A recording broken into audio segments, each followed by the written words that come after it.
laawol kisal ko laawol peewal e ɓantal. Bismillahir Rahmanir Rahim. Alhamdulillahi Rabbil Alamin.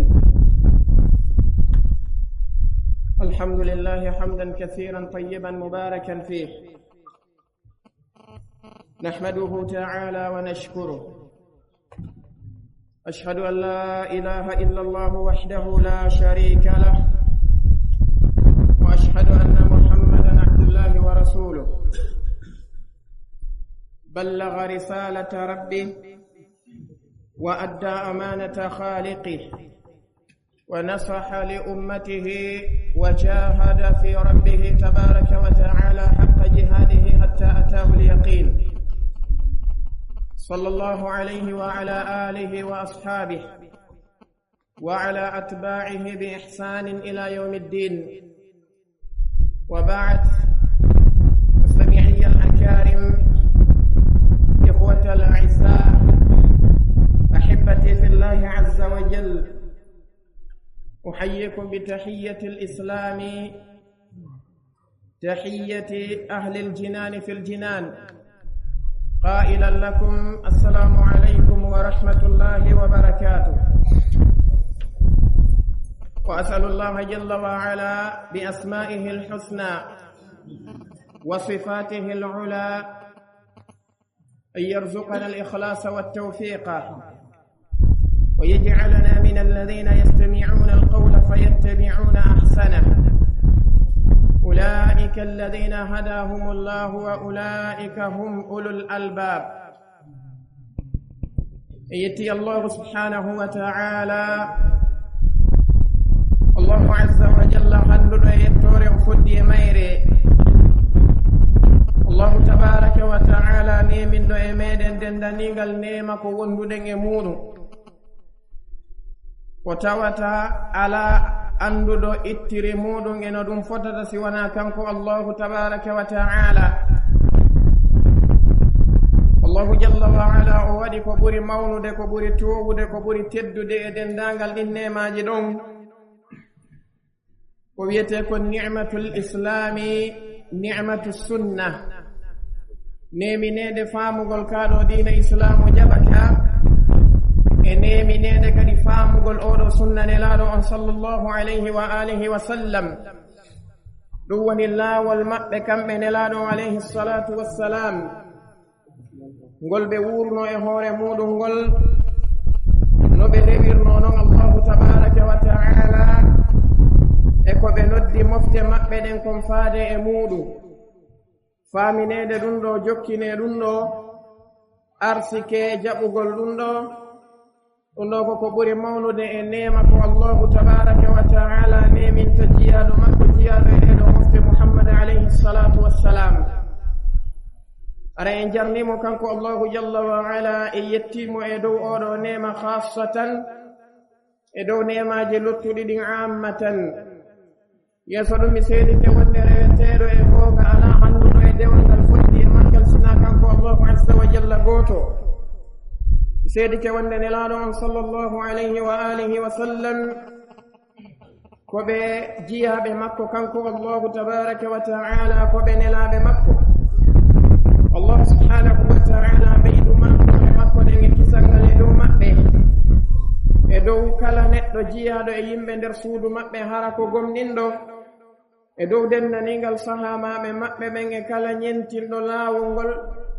ngol ɓe accingol ha ñalande ɗarngal. mi salmini on ko ono yusidɓe julɓe salminago islam, salminago ngo tawata ko ngoɗo jomi meɗen tabaraka wa ta'ala o suɓani en ka gurdam aduna ɗo, o shar'inani en yen salmodir ngoɗo ka gurdam meɗen ɗo. kanko allahu jalla wa ala o suɓi ngoɗo kadi o waɗi salminago jiyaɓe makko, suɓaɓe makko ɓe kadiral jannaji. en torike mo kanko allahu jalla wa ala yo o waɗu en yimɓe aljanna alfirdaus. aray si ɗum feƴƴi wona ɓe holliri noon inchallahu jalla wa ala yewtere meɗen nden e oɗo kikiɗe tedduɗo e hawrindinande kañumma e ballal jomi meɗen tabaraka wa ta'ala, ko yiiloto ɗum e fiɓangel ngol seeɗa e ko yowondiri e fiyaake ndeɗo fedde nde tawata ko fedde nde fiyaake muɗum boni e kaaɗo diina allahu tabaraka wa ta'ala nde fiyaake muɗum ɓoyli e kaaɗo diina allahu tabaraka wa ta'ala nde fiyaake muɗum aali e kaaɗo diina makko kanko allahu tabaraka wa ta'ala fedde nde tawata ko luutondirde e deftere allahu tabaraka wa ta'ala nde woni ndeɗo alqur'anare fedde nde tawata ko luutondirde e sunnane laaɗo on sallallahu alayhi wa alihi wa sallam fedde nde tawata ko luutondirde e sahamaɓe nelaɗo alayhi salatu wassalam bal fedde nde tawata ko luutondirde e dendaningal feddeji dambitiɗi ɗin e kaaɗo diina islam ɗum woni ndeɗo fedde wiyetene alfirqatu arrafida ndeɗo fedde nde tawata ko fedde ɓeɗo rafida yankoɓe ɓe tawata ko lollirɓe noddireɗe ashia gandi karmo koɓe ɓe maaki wonde innugolɓe koɓe shi'a ɗum ɗo ko hunde nde tawata no waywa si tawi hawri an neɗɗo on haray a mantiɓe ɗon ko waɗi ngol ɗon ko konngol ngol tawata ko konngol jogitingol ko wiyete mantore wandon ashia maana muɗum ko al atba'u wal ansar yani ko yimɓe ɓe tawata ko jokkuɓe yimɓe wallayɓe idan kamɓe heɓe nodditi wonde ko kamɓe woni shi'atu aliyin si tawi hawri a inniɓe shi'a aray maana muɗum ko ɗum woni kamɓe woni atba'u aliyin wa ansaruhu tawi noon ɗum ɗo kalla wa hasha kamɓe hoore maɓɓe ko ɓe yimɓe ɓe tawata baynahum wa bayna aliyin ka bayna almashriqi walmaghribi wa bayna althara walthuraya hakkunde maɓɓe ali ibni abi talibin no way wano hakkunde ko wiyete kon funnange kañum may hirnange hakkunde maɓɓe ali ibni abi talibin no way wano hakkunde bima'ana fetere wonde nden ka leydi jeɗɗaɓiri leyley ton e ndeɗo hoodere nde tawata ko wiyetende althuraya ka hollugol wonde koɓe nodditi kon koɓe atba'u aliyin radiyallahu tabaraka wa ta'ala an ɗum ɗo ko da'wa mo tawata ko da'wa kadib ko da'wa mo tawata ko da'wa batil ko waɗi no yadda'una shay'an wa hum fi lhaqiqati laysu min ahlihi eɓe noddito huunde o tawata haqiqatan wana ɓe yimɓe nden ɗon huunde fewbal hiɓe woɗɗodiri e nden ɗon huunde karmo koɓe maaki wonde inde nde ɓe kamɓe ɓeɗo shi'aɓe ɓe duwa wellitanede inde nde tawata ko nde ɓe handi e muɗum nden ko wiwgol ɓe arrawafida mana muɗum arrawafida ko ɓeɗo yimɓe ɓe tawata rafadu karmo koɓe go maaki wonde li annahum rafadu aba bakrin wa umara radiyallahu anhuma ko sabu tawde ɓe ɓaari aboubacre kañum e umar ɓe wi wonde ɓen ɗon kamɓe wana ardiɓe maɓɓe few ɓen ɗon kamɓe wana ñentinteɓe maɓɓe few ɓen ɗon kamɓe wana almamiɓe maɓɓe few bal ɓen ɗon wanaɓe yimɓe islam ko yimɓe ɓe tawata ko heferaɓe wonno karmo koɓe go maaki wonde ko li annahum rafadu zayd ibni aliyin ko sabu tawde ɓe ɓaari oɗo wiyeteɗo zayd ibni ali nde ɓe arnoɓe ɗaɓɓiri kañum zayd ibni aliyin wonde yo zayd ibni ali e hoore muɗum pottito yoɓe dandino aboubacrin kañum e umar onon ɓe arɓe landi zayd ibni ali ko honɗum kamɓe zayd ibni ali ɓe maaki e fiyaake aboubacre kañum e umar zayd ibni ali ɓe maaki min ɓeeɗo ɗiɗo ko yimɓe ɓe tawata ko wondunoɓe e soro an woni nelaɗo alayhi salatu wassalam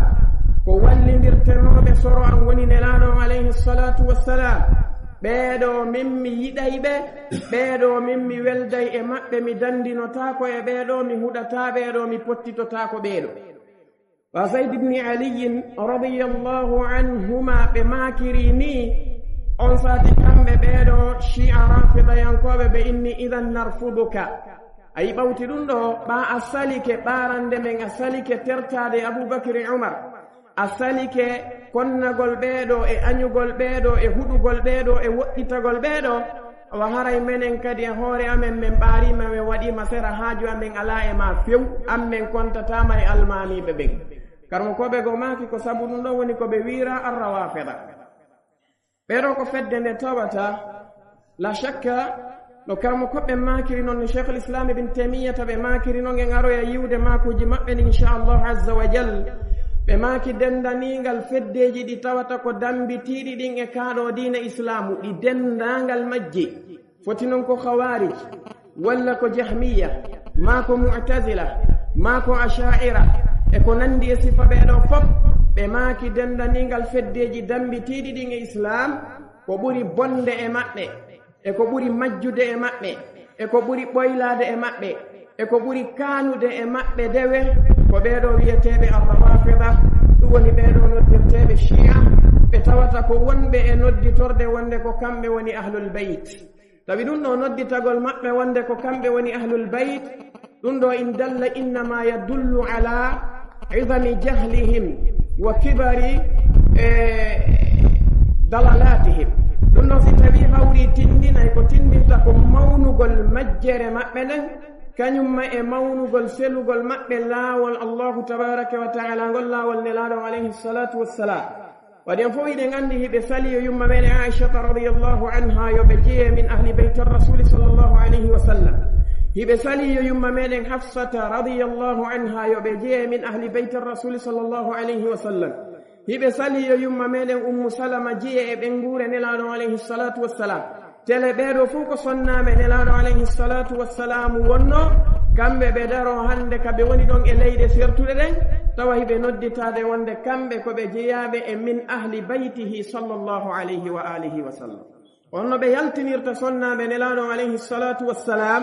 e nder ɓenguure nelaaɗo alayhi salatu wassalam kamɓe ɓe naada hoore maɓɓe e nder ɓenguure nelaaɗo alayhi salatu wassalam tawa no gasa kamɓe e nelaaɗo on si ɓe fotti kaka adama alayhi salatu wassalam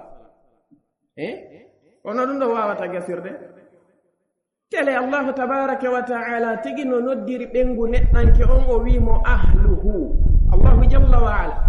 kanko jommenen tabaraka wa taala o wi wa hal ataka hadithu musa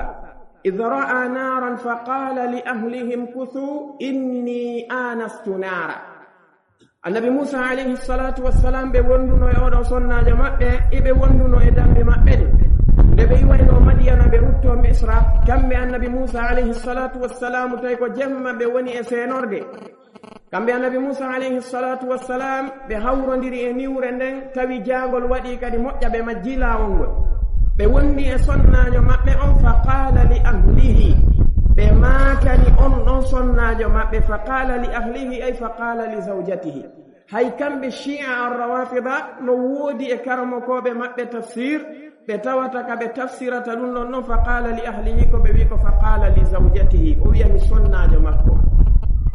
allahu azza wa jalla samma zawjatahu ahlan lahu o wi ɓengu annabi musa alayhi salatu wassalamu e ɓengure makko wona noon ɓeɗo malaikaɓe nderno ka annabi ibrahima alayhi salatu wassalam feƴƴugol maɓɓe fi yawgol halkoya ɓeɗo yimɓe annabi lut alayhi salatu wassalam nde ɓe weltinirno ono sonnajo annabi ibrahima alayhi salatu wassalam woni yumma meɗen sarata wonde allahu azza wa jalla okkay ɓe geɗal jo woni annabi ishaqa alayhi salatu wassalam ɓaɓe haawike ɗum ha gasi ɓe yewtidi e malaikaɓe du'aniɓe ɓe fewti sonnajo on ɓe wi rahmatullahi wa barakatuhu alaykum ahlal bayt ɓe maki wonde yurmede allahu tabaraka wa ta'ala e moƴƴereji makko ɗi tawata ko duumiɗi yo wonu e hoore mon onon yimɓe suudu annabi ibrahima alayhi salatu wassalam kamɓe ɓe fewti yumma sarata ɓe wi on non sonnajo ko o jeyaɗo e min ahli bayti ibrahima alayhi salatu wassalam bal nelaɗo alayhi salatu wassalam ka hadisa abi hurairata radiallahu an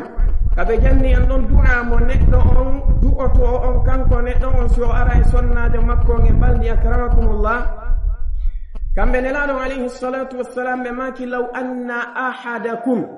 ida arada an ya'tiya ahlahu qala bismillahi allahumma jannibna ash-shaytana wa jannibi ash-shaytana ma razaqtana nelaɗo alayhi salatu wassalam ɓe maki law anna ahadakum si tawi no hawri goɗɗo e moɗo walla goto kala e moɗo ida arada si tawi o fandike an ya'tiya ahlah nde o arata sonnajo makko o yiida e makko balni kanko neɗɗo on o wi'i bismillahi allahumma jannibna ash-shaytan wa jannibi ash-shaytana ma razaqtana lare moƴƴanelaɗo on ko maki kon ida arada an ya'tiya ahlahu si tawi kanko neɗɗo on o fandike nde o arata e sonnajo makko ka ahlahu ɗon goɗɗo wiye ko biro makko walla goɗɗo wiye ko ɓiɓɓe makko ɓen walla goɗɗo wiye ko bandiraɓe makko ɓen nelaɗon alayhi salatu wassalam ɓe noddiri sonnajo on ahlan shi'a arrawafida kamɓe sabu majjere maɓɓe nden e angal andugol maɓɓe kaɗo dina allahu tabaraka wa taala ɓe wi sonnaɓe nelaɗo on lasna min ahli baytihi ɓe wi nahnu min ahli baytihi sonnaɓe nelaɗo alayhi salatu wassalam wanaɓe yimɓe suudu nelaɗo alayhi salatu wassalam menen noon ko menen woni ahlul bayti no gasa ko ahlu bayti iblis alayhi la'na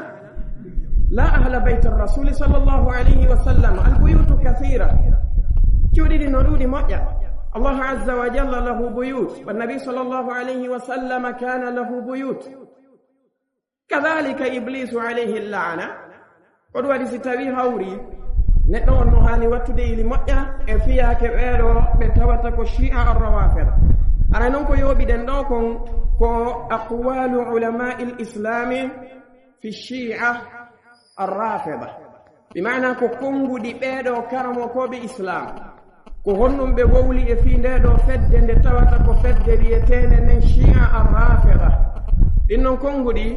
ko konguɗi ɗi tawata kadi wona karamokoɓe ɓe wuruduɗen e muɗum e oɗo zaman ko karamokoɓe ɓe tawata aranɓe maɓɓe ɓen ko wuriduɓe e sahabaɓe nenaɗo on sallllahu alayhi wa alihi wa sallam wandon mo wattotoɗen jantade fi muɗum on ɗo on ko neɗɗo mo tawata ko jeyaɗo e min attabi'in neɗɗo mo tawata ko wuuriduɗo e sahabaɓe nelaɗo alayhi salatu wassalam neɗɗo mo tawata ko janganakujo abdullahi ibni mas'udin radiyallahu anhu woni ko wonno mo tawata kadi o wonno karamokoɓe molanaɓe e karamokoɓe tabi'in sifa muhammad bun sirin rahimahullah kañum may ibrahimu nakha'i rahimahullah ko oɗon woni ko fuɗɗorten ko honɗum woni ko o wowli e fiyake ɓeeɗo ɓe tawata ko shi'a arrawafida ɓe anndi kamɓe shi'a arrawafida no jeeya e ko ɓe wowlata ɓe inna wonde ko ɓeeɗo wahhabiyankoɓe woni e wowlude maɓɓe konguɗi bonɗi ɓe senda ɓe inna wonde wahhabiya no woodi ahlusunna no woodi ɓe inna sifa imam maliki en ɓen ko ahlusunna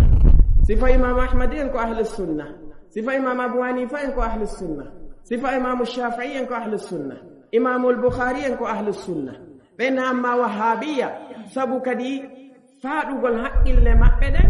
ɓe wi'i wonde wahhabiya ko sifa ibnu taymiya en ɓe daro kadi ɓe inna al-wahhabiya ko atba'u muhammad ibni abdulwahhab kono ɗum ɗo wata gasirde cheikh l'islam ibne taymiyata rahimahullah wi ɓe atti muhammad ibni abdulwahhabi tew ko honno kamɓe ɓe innirto cheikh l'islami ko jokkuɓe muhammad bun abdulwahhab enen si goɗɗo wiɗo joni an abdullah ibn mas'ud ko an jokki ko ndu wiyatamo ɓe wallumo yewtoya ka kabanu ko waɗi haqqille ɗen boni enen ɗum ɗo ko konguɗi ɓeeɗo karamokoɓe ko honnum ɓe wowli e fi shi'a arrawafida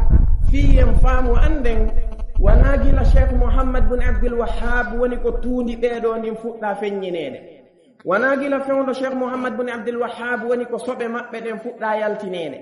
wona gila cheikh muhammad bun abdulwahhab woni ko majjere maɓɓe nden fuɗɗa sakitede bal ɗum ko fuɗɗi ɗum fi zamani sahaba e zaman sahabaɓe nelaɗo alayhi salatu wassalam arano e maɓɓe kamɓe karamokoɓe ɓen ko alqamatu bnu qays annakha'i rahimahullah ɓeɗo ko feƴƴinɓe hitande 62 ɓaawo fergu nelaɗo on sallllahu alayhi wa alihi wa sallam wona jantorde noon ɓeeɗo kamɓe alqamatu bnu qaysin innakha'i rahimahullah ɓeeɗo ko jeyaɓe e min talamisi abdillahi ibni mas'udin radiyallahu anhu koɓe jeyaɓe e janganakuɓe abdillahi ibn mas'ud koɓe jeyaɓe kadi e min mashaikhi muhammad ibni sirin rahimahullah koɓe jeyaɓe e min mashaikhi ibrahim annakha'i e andi ɓeeɗo ɗiɗo e hoore muɗum ko yimɓe ɓe tawata ko lollirnoɓe gandal moƴƴa kamɓe alqama ibnu qays annakha'i rahimahullah wonno konngol maɓɓe ngol wonɗen e jantare ɗo ko konngol ngol abdoullahi ibn ahmad ibni hambalin rahimahumullahu ngol ɓe eggi ka deftere maɓɓe wiyetene assunna a mujallade ɗimmo sengo ɗerol 549 kamɓe alqama ibnu qays annakha'i ɓe maaki لقد غلت هذه الشيعة في علي كما غلت النصارى في عيسى ابن مريم عليه الصلاة والسلام بماكي وند غمدي دي فلت ندو فد نتوتا كويتين الشيعة الرافضة بيدو بفنتني بفئنتني في تدين والإمون والعلي بن أبي طالب وانا النصارى بفنتني رنون بفئني رنون في تدين والإمون نبي الله عيسى عليه الصلاة والسلام ما نامونو كم بيدو شيعة الروافضة كبيم بغلو كبيم بتوتا كفنتم سنغو ندو بنغور نلانو عليه الصلاة والسلام سنغو علي بن أبي طالب كان يما يقدل بمولم بن شيعة الروافض بجنتي بمنتي علي من توريجي دي توت علي بن أبي طالب بنن بهنداء مجي بفضاء مجي ولنم بفكنتين علي بجن علي بن أبي طالب فيجي دي توت كجبل أن بنكاكو بجن علي بن أبي طالب فيجي دي توت كجبل الله تبارك وتعالى ونم يدنغن نهور من نودي مكة كم الشيعة الروافضة درتوا بإن ون علي بن أبي طالب لا يخطئ ولا ينسى ون علي بن أبي طالب بفلجة فيو كم علي بن أبي طالب بيجة فيو ونكو هون نتوتا وجنب الله تبارك وتعالى جنب علي بن أبي طالب والله عز وجل خير جمن تبارك وتعالى كانكو أفلجة ويجة كم من الشيعة الروافضة بوي علي بن أبي طالب كان يفلجتا يجتتا بدرتي هندكري بوي وندي الله تبارك وتعالى كانكو دودي فيجي كو كارند لا ولا سكا يدي موجي كو سكي دي موجي دون دي هادي فينيو يتوا دي موجا عقيدة البداء نكو هنا نتاتا كو هنا بند بوي علي بن أبي طالب كانوا فلجتا كان يجتتا أما الله تبارك وتعالى كانكو هنا نفينيا نمفيو كانكو الله سكا ندو هنا نموئي كونو يهو يهافيني تنمو كتاوتا كولوندي دون وفاما جاكا هنا نموئيان ونكو كونغول بونكي وكونغول غلطاتا كولبيني نلانو عليه الصلاة والسلام بما كان كل ابن آدم خطاء وخير الخطائين التوابون بيقول لي يوم بيدو آدم كلا بيدو آدم كفل جيد كم بشيعة الروافضة ببنتني نندن علي بن أبي طالب ببنتني نندن إمامو بمكة بسفو يدفو ببنن بفلجتا بيجتتا نندن قتنا بل وقت إمكة ويمب بتواتا يستغيثون بعلي كم بكو بيمب بتواتا بفابن رأي علي بن أبي طالب سبهبي أند بويا يا علي سبهبي أند بينا يا حسين eko nandi sifadin non piiji ko andanna hoore maada ko hunde dagota ko sellata wono ali ibn abi talib ko be mayyit wal husayn e hoore mudum ko mayyit kayfa yastaghithuna bi amwat ko honno kambe be darotobe faabinoro yimbe be tawata ko yimbe maybe bal wobbe e mabbe be dettuno ali ibn abi talib be noddiri ali wonde ko be ilah kambe ali ko be rewetebe وانا الحافظ ابن حجر الاسقلاني بجانتوري نونكا فتح الباري يمبي ارنوبه بنك دمبغال جولرده هبه داري هبه وجه علي بن ابي طالب وجه ريجي دي توتا كو ويغول علي بن ابي طالب كو كامبه وني الاله كامبه وني ريبتيدو ودوناتي همبتي علي بن ابي طالب كو به وني wolde kon ka dambugol kanyo ali ibn abi talib be yalti be taybe be wajibe be maki tertedum be yewti be ha be yiltiti be hoti nyande bimbi nyande be arti kadi be darti ka dambugal be wacciri ali ibn abi talib kongudi di tawata ko di be wowlo di hanki mu ali ibn abi talib wajibe be hoti be arti ke babe wadi non ha gasi ali ibn abi talib be maki wallahi si tawi on haditaaki e wadugol koko wondon e wadde do baawo mi nyimnude hujja on e hoore monon mi sunnay be dari be wi law azabtana bin nari arayla anta al ilah لأنه لا يعذب بالنار إلا ربها بيزي تبي علي التري مي تنجي على تبتي نونكو أنتجي وني رويتينو وأن لا عليه الصلاة والسلام ماكي لتر تاي تنجي سناجومي ماجي علي بن أبي طالب بنانجي بنلوم بدن دانغال مكة بجودي به عبد الله بن مسعود بماتي سمي ونو إنكو علي بن أبي طالب بيدومي ورا إنو بكونامي سنتانو mi waɗiraynoɓe sabu honɗum nelaɗo alayhi salatu wassalamu ɓe maaki man baddala dinahu faqtuluhu haula'i baddalu dinahu kala wattituɗo dina muɗum kam waremo ɗum ɗon laamu ngun tawi on saati ali ibni abi talibin hiɓe jogiti ɗum kamɓe ibni abbasin ɓe maaki mi accayno ɗon lettirgol ɓe warirgol ɓe yiite ngen sabu tawde nelaɗo alayhi salatu wassalam ɓe maaki lettirta yiite ngen si wona joomi magge idan ɓeɗo kamɓe shi'a rawafida ko ɓe yimɓe ɓe tawata galaw fi ali ibni abi talibin bimana ɓe fantini moƴƴa e fi ali ibni abi talibin ɓe jantani ali piiji ɗi tawata kañum ali ɓe handa e majji ɓe fodda e majji wona annasara fantiniri noon e annabi isa alayhi salatu wassalam on noon nden anndi no woodi annasarankoɓe innuɓe isa bne mariama ko kamɓe woni al ilah ko kamɓe woni reweteeɗo on tigi woɓɓe maɓɓe no wi wonde allahu azza wa jalla taguno isa haa gasi kanko allahu jalla wa ala o tippi o naati e nder annabi isa ɓe wonti hannde kadi neɗɗo gooto subhanallah idan kamɓe ɓeeɗo annasarankoɓe no ɓe wiiri noon annabi isa ko reweteeɗo ko noon shi'a rawafida kamɓe kadi woɓɓe e maɓɓe wiiri wonde ali ibni abi talibin ko ɓe reweteeɓe ngol ɗo ko konngol ngol tawata hengol woɗɗi mouhammad bun abdul wahhab ko maaku tabi'ijo ni janganakujo abdullahi ibni mas'ud radiyallahu anhu oɗo ko jeyanoɗo e min alquruni thalatha al mufaddala ko wonnon ko neɗɗo mo tawata asha ma'a ashabi muhammadin sallallahu alayhi wa alihi wa sallam ɗimmoge maɓɓe ko amir ash-sha'bi rahimahullah oɗo kadi e hoore muɗum ko karamo kojo mo tawata ko tabi'ijo oɗo ko feƴƴinɗo e hitande 105 ɓaawo fergune laano alayhi salatu wassalam kañum amir ash-sha'bi rahimahullah ɓeɗo ko ɓe jibinaɓe e fewndo lontal umar bne al-khattabi radiyallahu anhu ɓayda e wiye harno ɓatti feƴƴingol nelaɗo alayhi salatu wassalam ka kono kamɓe amir ash-sha'bi rahimahullah ndaren heɗoɗe moƴƴa konguɗi ɗi ɓe maaki ɗin e fiɓeɗo shi'a arrawafida ɓe maaki kamɓe amir ash-sha'bi e ngol ɗo konngol maɓɓe ngol tawata abdoullahi ibnu imam ahmad ibni hambali ni mo filli ka a sunna makko ka mujallade ɗimmo sengoɗerol 549 kañum ma imamul khallal ka sunna maɓɓe ka mujallade arano sengoɗerol 497 kañum ma imamul lalaka'i ka sharhu a sunna maɓɓe ka mujallade 7 kamɓe ɓe eggingol ɗo konngol immorde e oɗo karamo kojo woni amir ash-sha'bi ɓe maaki ma ra'aytu qawman ahmaqa min ash-shi'ati ɓe maaki min amiru sha'bi yimɓe ɓe mi yiiɓe fof e gurdam Allah ɓe yiitere a waali e hoore mum fof mi leppiɓe mi ndaari ɓe mi taski mi yi'aali yimɓe ɗaytuɓe haqqille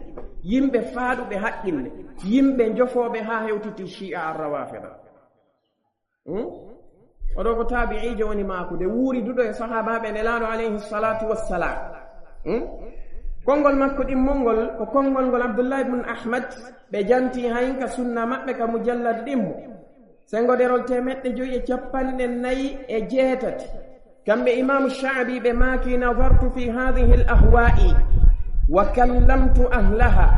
falam ara qawman aqalla uqulan min al khashabiyyati ɓe maaki wonde min amir ash-sha'bi mi ndaari e ɗiɗo bid'aaji e ɗeɗo mbeleɗe ɗe tawata ko sincaɗe mi taskike ɗe moƴƴa mi yewtidi kadi e yimɓe muɗum ɓen kamɓe yimɓe bid'aaji sincuɓe ko tawata koko lundi ko nelaɗo alayhi salatu wassalamu adde ko kono falam ara mi yi'aani qawman yimɓe aqalla uqulan ɓe tawata ko ɓurɓe fanɗude haqqille min al-khashabiyyati e ɗiɓeɗo shi'a ar-rawafid ɗeɗo fedde al-khashabiyya karmo koɓɓen no mari konguɗi buyi e mayre ko homɓe woni ko faanda e muɗum no woni karmo koɓe yaaruɓe wonde ko faanda e muɗum ko shi'a ar-rawafida sabu no honnum wi'ugol maɓɓe wonde nahnu la nuqatilu bisayfi illa ma'a imamin ma'sumin fa qatalu bil khashaba ɓe wi wonde menen min haɓirta ko wiyete kon kaafa si wona wondude almamijo mo tawata on ɗon allahu azza wa jalla no himu faljugol ɗum woni ɓeɗo imamuɓe maɓɓe 12 ɓe faandi fimo ɓe wi kala lanɗo mo laamiiɗo ɓe si ɓe haɓiday e makko ɓe haɓirta kaafa ko ɓe haɓidirta wondude e makko ko leɗɗe ɓe wira sabu ɗum alkhashabiya woɓɓe goo wi wonde ko qawmun e gayruhum ko yimɓe goo ɓe tawata wona kamɓe shi'a rawafid ala kulli hal kañum amiru shaabi ko ɓe faandiɗo ko shi'a arrawafida ɓe maaki kamɓe ɓe yi'aali yimɓe bidaa ɓen ɓe dendangal maɓɓe yimɓe faaduɓe haqqille ɓe tawata ko ɗaytuɓe haqqille ɓe yimɓe ɓe tawata ko jofiɗuɓe haa hewtiti kañum shi'a arrawafida konngol maɓɓe tammol kamɓe imamu shaabi o konngol ngol tawata imamu lalaka'i no fillingol hayinka sharhu sunna maɓɓe ka mujallad jeɗɗabo ɓe maaki wonde law shi'tu an yamla'u hadha albayta dhahaban wa fidda ala an akdhiba lahum ala aliyin la fa'alu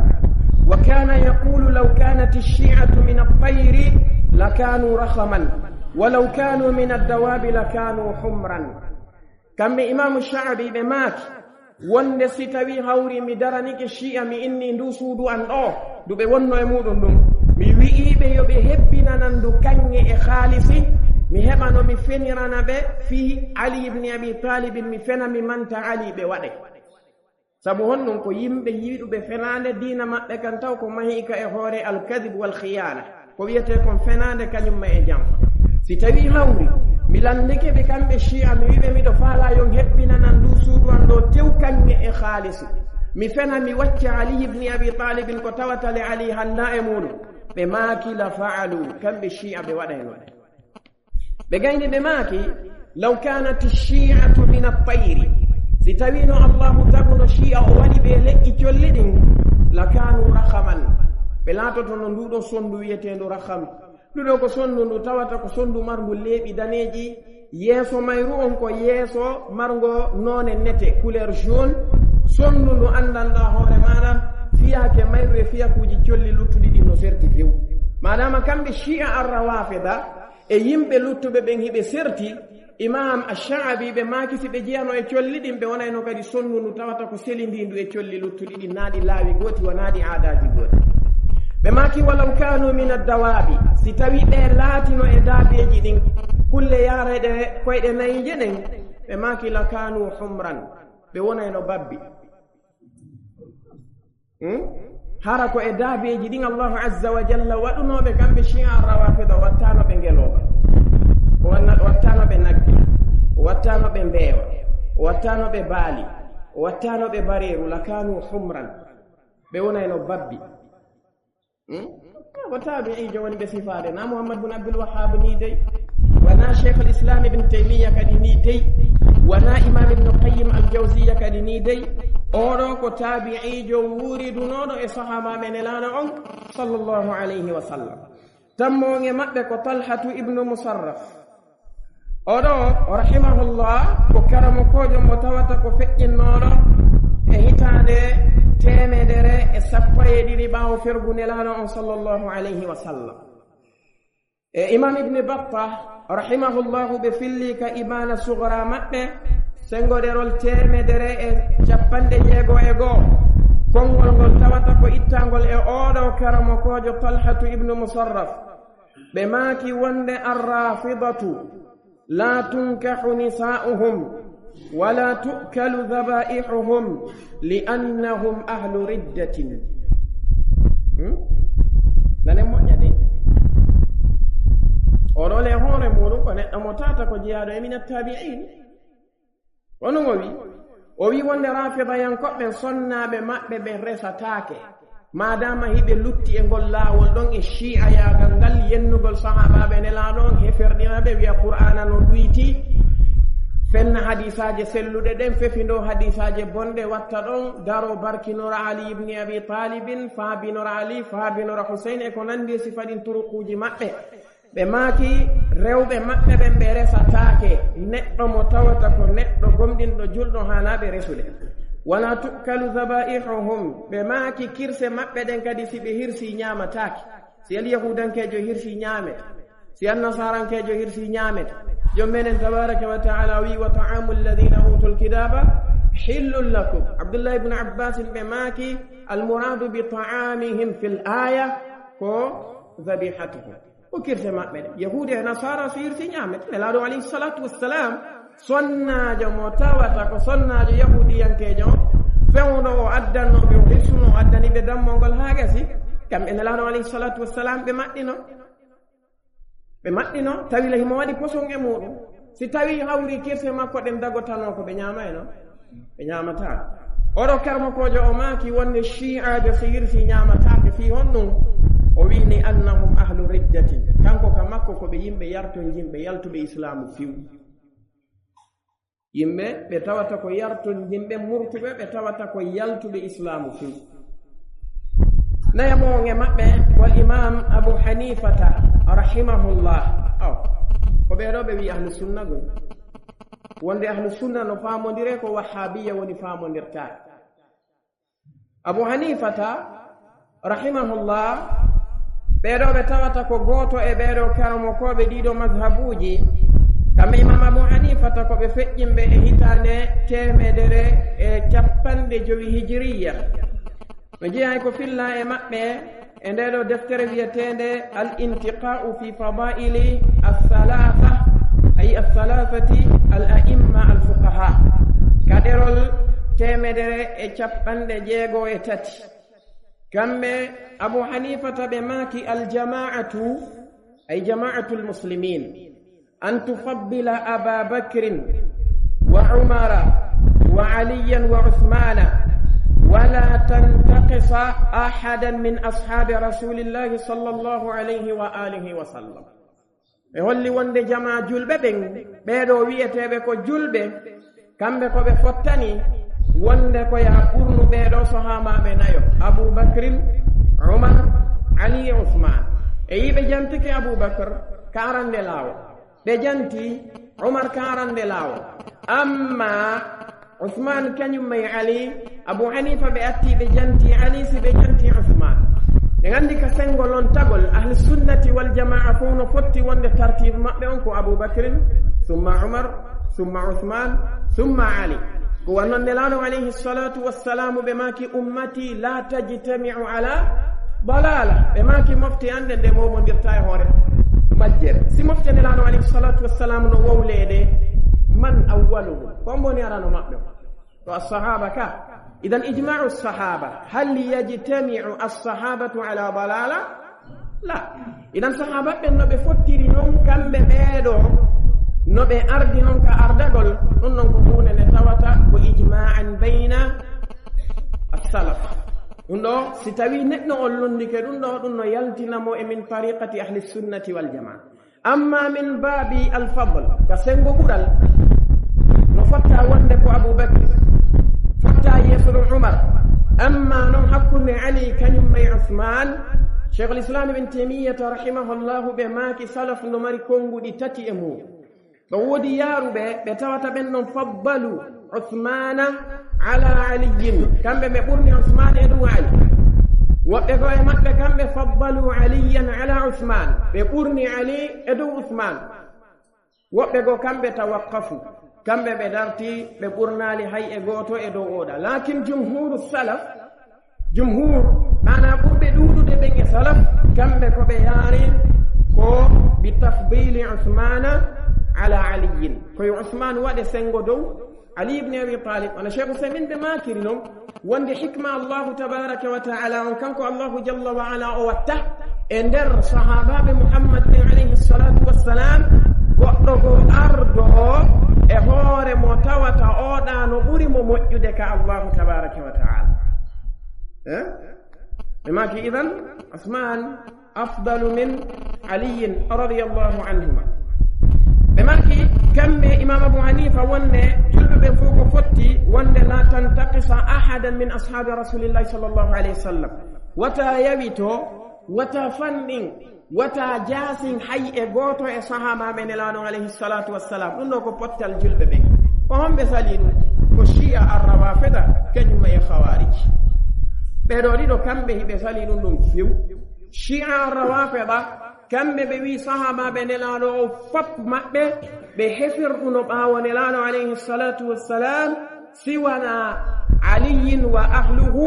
e sahabaɓe ɓe ɓe limi jogo ka kolli maɓɓe فويقول بلال بن الرباح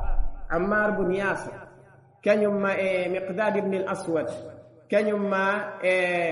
سلمان الفارسي كان يوم أبو ذر الغفاري بيكو بيدون جو ونو ونتانو هيفراب باون لانو صلى الله عليه وسلم بي أبو بكر ارتد عمر ارتد عثمان ارتد وسائر الصحابة ارتدوا بعد الرسول صلى الله عليه وسلم الشيعة الروافض أما خوارج الشيعة كان ينقنت علي بن أبي طالب تونا بدو حاوية وندك بإله خوارج كم بوي علي كافر أقول وادي الشيعة جو خارجي جو سيفتي نوكو هدو فدتان وادي أولا نتدني أولا نبي مهاجنتي ومرتبة الله عز وجل أولا ندتي مهانا متبني مهاجنتي ومرتبة إبليس عليه اللعنة بيرو دي دو فتي سبحان الله بفتتا إذن كانوا خوارج يبهفر ديني كم علي بن أبي طالب بهفر ديني معاوية بن أبي سفيان بهفر ديني يوم من عائشة رضي الله عنها يكون عندي صفة بيرو صحابة بين الله عليه الصلاة والسلام يعني أهل السنة والجماعة ويود صحابة بين الله عليه الصلاة والسلام بفوق الرنوبة بفوق فيوبة بفوق مجبة الله عز وجل نفضي ببدن دان الماء الجنة الله والسابقون الأولون من المهاجرين والأنصار والذين اتبعوهم بإحسان رضي الله عنهم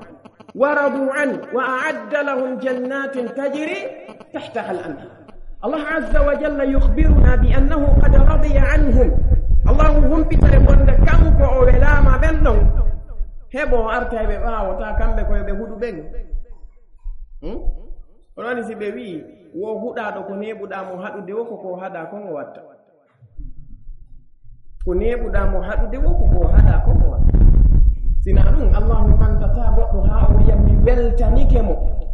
o weltanoyi tolan ha allahu wiya kala gomɗinirɗo sifa onon no gomɗinirɗon non haray o feewi an arta wiya wonde ɓenɗon ko hefera allahu yo in aman bimithli ma amantum bihi faqad ihtada haray ɓe feewi بل جومي من تبارك وتعالى في أناد يا الجنة يكنكو الله تبارك وتعالى أولا ما هو ودي شرط هو والذين اتبعوهم بإحسان شيعة الروافضة اتبعوا الصحابة لكن بإساءة لا بإحسان بجوكي صحابة نقولون أنا مجري بالكو إلا والبن قلونيكو بجوكي إذن أبو حنيفة رحمه الله وكونغو المؤمن يكودون لون يمتنا وني أورو كرمو كوجو ماكتيدو مسعر ابن كدام رحمه الله أورو كجيانورو ابن كبار مشايخ الكوفة كرمو كوجو متواتا كفتي نورو هتان التيمدر اچپان دي جوي باو فرغوني لانو عليه الصلاة والسلام أورو كان نوطن دير يا شيخ محمد بن عبد الوهاب فانديو كفاندي دوبي ولوري نوابكو نمابين فانديو كفاندي إمام اللالكائي لفلي رحمه الله كشرح السنة معه كمجلد جيتتبو أورو كرمو كوجا وني مسعر ابن كدام بوي لقي رجلا من الرافضة كلمه بشيء فقال له مسعر تنحى عني فإنك شيطان كان بمسعر ابن كدام be fottuno e neddo goto mo tata ko rafida yankejo e ndakko be fotti ko rafida yankejo yewti be kongol ma o yewti be kongol ha nasi be makani mutanaha anni fottota ko am few wonyoda sera am few ta arbinde am few wata en few to ndir few fa innaka shaytan an ko shaytan an ko shaytan mana mun tattasifu bishatan الشتم هو البعد عن الحق والتمرد عليه كويتي الشطن معنى منوك وإتا غونغا أم موننتنا يوري غونغا لسبب ذلك سمي الشيطان بالشيطان وأن إبليس عليه اللعنة إنما كو أصلير لنا الشيطان ويتنو أصلا بل إنما كو أصلير كان كو إبليس عليه اللعنة ابن عباس بماكي كو حارس ويتنو kono ne o woɗɗitino gonga on o ɓurniti o mawnintini e hoore gonga on kanko iblisu alayhi la'na sammahu llahu azza wa jalla shaytanan wa sammahu tabaraka wa ta'ala iblisa shaytanan sabu honno ba'uda anil haqqi wabta'ada anhu wa tamarrada alayhi ɗin munnu kanko allah jalla wa ala o wimo iblis limada li annahu ya'isa min rahmatillahi jalla wa ala o taƴike yurmede Allah subhanahu wa ta'ala ron si tawi shaytanan kakumu wana kanko tun heerori Allah jalla wa ala o wi wa kadhalika ja'alna li kulli nabiyyin aduwan shayatina al-insi wal jinn idan yujadu min al-jinni shayatin wa yujadu min al-insi kadhalika shayatin jonnon min shayatin al-insi ar-rawafida no jiya e shaytanuji yimɓe ɓen ɓeeɗo shi'a kamɓe ɓeeɗo rawafida yankoɓe nam haray kermo kojo hikkuno ɗon onon ko imamu Malik ibni Anas ɓeeɗo kadi shi'a wi wonde ko ɓe woni ahlu sunna kamɓe imam Malik rahimahullah ko karmokoɓe ɓe tawata hiɗen andi fiyake maɓɓe ko suuɗaki en karmokoɓe feƴƴinɓe hitande 119 ɓaawo firdu nelaɗo alayhi salatu wassalam e woɗɗoniri e cheikh Muhammad bin Abdul Wahhab oɗo imam al-Khallal ɓe maaki ka sunna maɓɓe kañum may imam ibne Battah ka ibanatu sughra maɓɓe wonde imamu Malik ɓe maaki rahimahullah alladhi yashtumu أصحاب النبي صلى الله عليه وسلم ليس له سهام أو قال نصيب في الإسلام كم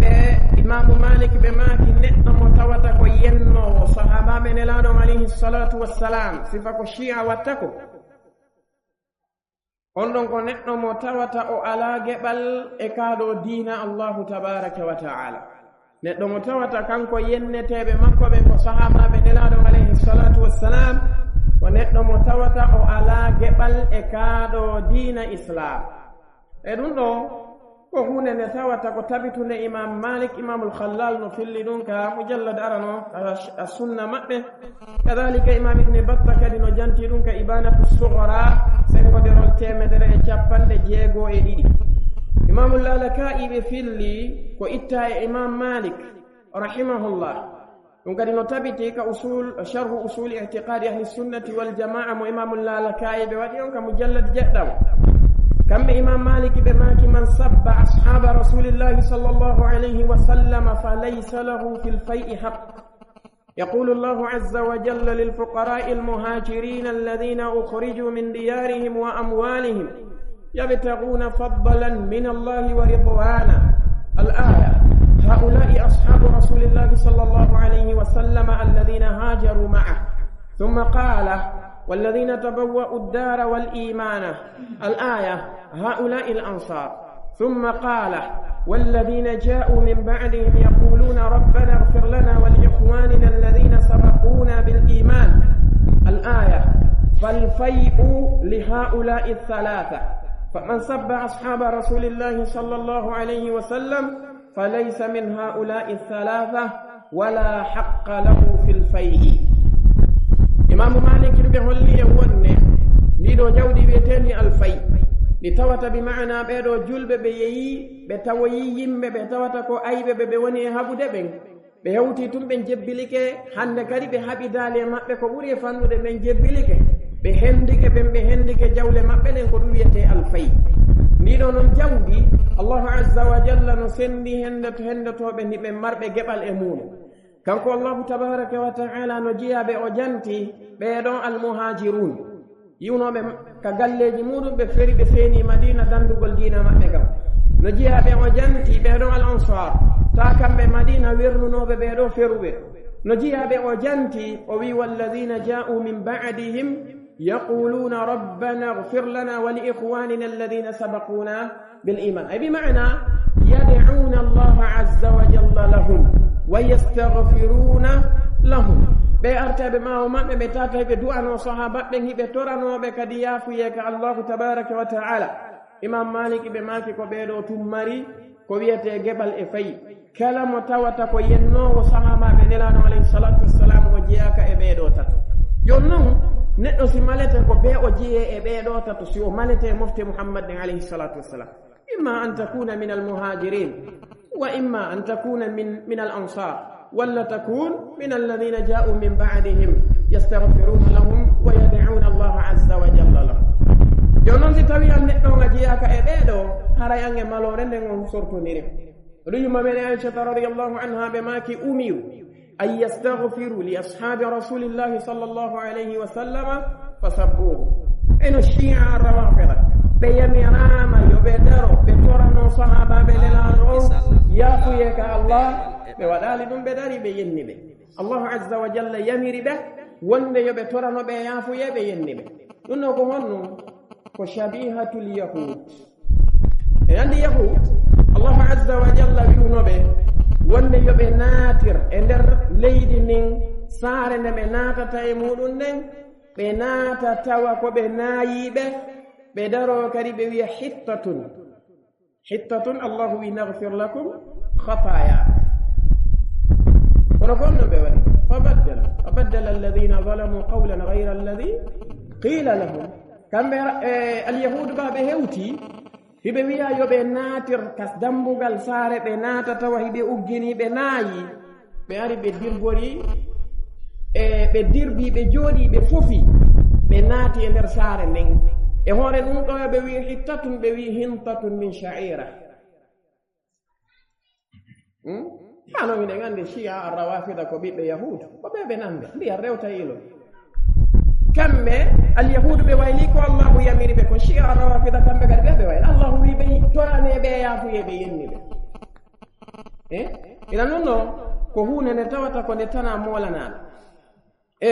oɗo karmakojo tedduɗo ashhab ibni abdil aziz janganakujo imam malik rahimahullah o maaki wonde su'ila malik ani rafida faqala la tukallimhum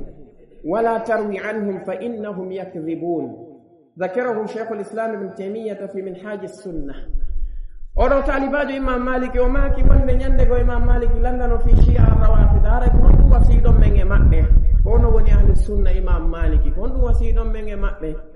إمام مالك بماكي لا تكلمهم وتعيوت بمأمه فيو ولا تروي عنهم وتفلو كدي مأمه فيو تسبتها فلو دا دين إتا مأمه sabu non gonno fa innahum yakdibun ko yimbe be tawata ko yimbe fenobe awayno de shi'a ko imam malik nyaawi ko e modon wonne antum takdibun ko yimbe be tawata ko on fenobe ɗum ko kongol imam malik ni e modon oro alqadi abi yusuf ɓeɗo kamɓe kadi ɓe maaki ɓeɗo kadi ko feƴƴimɓe hitande 180 ɓawo fergunelano alayhi salatu wassalam ɓe maaki e konngol maɓɓe ngol imam allahlaka'i ɓe filli ka sharhu usuli i'tiqadi ahli sunnati wal jamaa maɓɓe ka mujallad nayabu ɓe maaki kamɓe alqadi abu yusuf wonne la usalli khalfa jahmiyin wala rafidiyin wala qadariyin ɓe maaki min abu yusuf yimɓe ndanno woodi si tawi hawri mi naati e juulirde mi tawi ko kamɓe almi mi yaltay juulta ɓaawo ma ɓe maaki mi juulta ɓaawo jahmiyankeejo mi juulata ɓaawo rafidayankeejo mi juulata ɓaawo qadariyankeejo ɓeeɗo tato ko yimɓe ɓe tawata mi yondinike julde ɓaawo maɓɓe mi watta imam shafii rahimahullah ɓeeɗo kadi no jeeyaɓe shi'a wi'i wonde ko ɓe min ahli sunnati wal jamaa imam shafii kadi ko ɓe annduɗen ko jeeyaɓe karmo koɓe masabuji ɗi nayi feƴƴimɓe e hitande 204 ɓaawo fergunelaɗo alayhi salatu wassalam filla e maɓɓe wono ardi noon ka ibana al kubra mo imam ibni batta ɓe waɗi ka mujallad ɗimmo sengo ɗerol 595 e imamu lalaka'i ka sharhu sunna ka mujallad 7 ɓe maaki kamɓe imamu shafii lam ara ahadan min ashabi al ahwa'i akdhaba fi ad-da'wa wala ashhada bizuri min ar-rafida imamu shafii ɓe maaki mi yimɓe bidaɓe mi yiri giti am ɓen ɗen fof ha hande mi yaali yimɓe ɓe tawata ko ɓurɓe fende e ko ɓe nodditoto e muɗum kon e ko ɓe noddata e muɗum kon e ɓuray ɓe seedade fenade kadi ha hewtiti shi'a ar-rawafida mi meeɗa yiide sifa maɓɓe ɓe mi yiiɓen fof ko kamɓe ɓuri wawde fenade kamɓe ɓuri wawde seedagol fenade oɗo kermo kojo muhammad bun yusuf alfiryadi rahimahullah ɓe maaki kamɓe kadi ɓeɗole kadi ko karmo koɓe ɓe tawata ko feƴƴinɓe hitande 212 ɓaawo fergu nelaɗo alayhi salatu wassalam. Imamul Lalaka'i eggi e maɓɓe mala konngol maɓɓe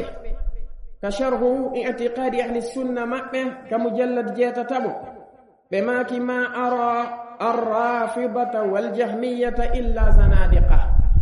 min mi yi'aali ɓeeɗo ɓe tawata ko rafida, mi yi'aali ɓeeɗo ɓe tawata ko jahmiya siwana ko ɓe zanadiqa. sinama azanadiq ko jamu zindiq. zindiq kalmokoɓe goo ɓe waɗa itlaq ngol ɗo konngol e dow neɗɗo mo tata ko o munafiq, neɗɗo nafiqijo.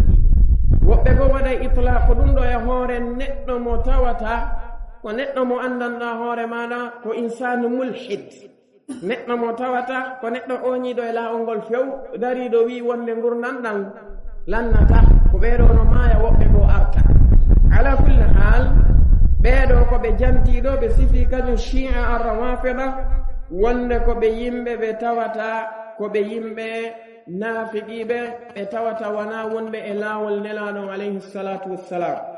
are ɓe holli en wonde waktu meɗen on ko ɗo woni ko kañum waktu on o nangi en aray e jantoto ɗo konngol oɗo Ahmad ibni Yunus kañum ma imam Ahmad ibni Hanbalin ndaren darorde inchallahu azza wa jal. fi honɗum en heɓu konnguɗi ɓeteyneteɓe karmokoɓe ɓen nayo ko madhabuji ɓe kamɓe shi'a ɓe woni wiide ɓe wonde ɓen ɗon ko ɓe ahli sunnati wal jamaa ko kamɓe, amma ene wo koye wahhabiyankoɓe. e oɗo Ahmad ibni Yunus rahimahullah oɗo karmokojo wuuri dunoɗo imam Ahmad ibni Hanbalin. imam Ahmad landano fi makko ɓe maaki ko o cheikhul islami. imam Ahmad ɓe mantimo ha ɓe maaki Ahmad ibni Yunus cheikhul islami ko feƴƴinɗo hitande 227 ɓaawo fergu nelaɗo alayhi salatu wassalam. imamul Lalaka'i ɓe filli ka sharhu usuli i'tiqadi ahli sunna ka mujallad 7 wonde kañum Ahmad ibn Yunus ɓe maaki inna la na'kulu dhabihata rajulin rafidiyyin fa innahu indi murtaddun. ɓe maaki menen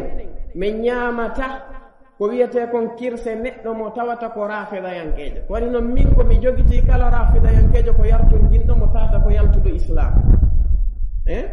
amma imam Ahmad ibni Hanbalin alayhi rahmatullah oɗo geɗaljo maɓɓe Abdullah ibn Ahmad ibni Hanbal rahimahumallah o wi sa'altu abi an rajulin shatama rajulan min ashabi nabiyi sallallahu alayhi wa sallam faqala ma arahu ala al-islami. o wi wonde mi landino baabe ngan Ahmad ibni Hanbal wono ardi noon ka as-sunna lil khallal ke mujallad aran. o wi mi landino baabe ngan haray ko honɗum maakuɗon e fii neɗɗo wonɗo yennude sahabaɓe nelaɗo o. baabe ngan woni Ahmad ibni Hanbal ɓe maaki ma arahu ala l-islam. min mi yaali on ɗon ko julɗo noon, mi yaali mo e diina islam, wona diina islam o jokki. o wana noon oɗo Abubakr al-Marwuzi ɓe maaki sa'altu aba abdillahi amman yashtumu aba bakrin wa umara wa aishata qala ma arahu ala l-islam. oɗo Abubakr al-Marwuzi ɓe maaki mi landino Ahmad ibni Hanbal wona ardi noon ka as-sunna lil khallal. ɓe maaki wonde mi landino imam Ahmad fi neɗɗo yennowo Abubakr o yenne Umar o yenna Aisha. Abubakr e Aisha e Umar ko yenneteɓe makko ko honɗum makuɗon e on imam Ahmad. ɓe maaki ma arahu ala l-islam, mi yaalimo ka islam. kongol maɓɓe sakkitorongol kamɓe imam Ahmad ibni Hanbalin ɓe maaki wono ardi noon ka as-sunna lil khallal ke mujallad arano oɗo Ismail bun Ishaq o wi wonde kañum imam Ahmad ibni Hanbalin ɓe landano an rajulin lahu jarun rafidiyyun yusallimu alayhi. ɓe landa fi neɗɗo mo tawata ko neɗɗo kawtirɗo e shi'a rafidayanke. joni noon on shi'ajo ɗon ko neɗɗo mo tawata ko neɗɗo hiwrotoɗo mo kanko on ɗon gorko. ko honnon o watta imam Ahmad ɓe maaki la ida sallama alayhi la yaruddu alayhi.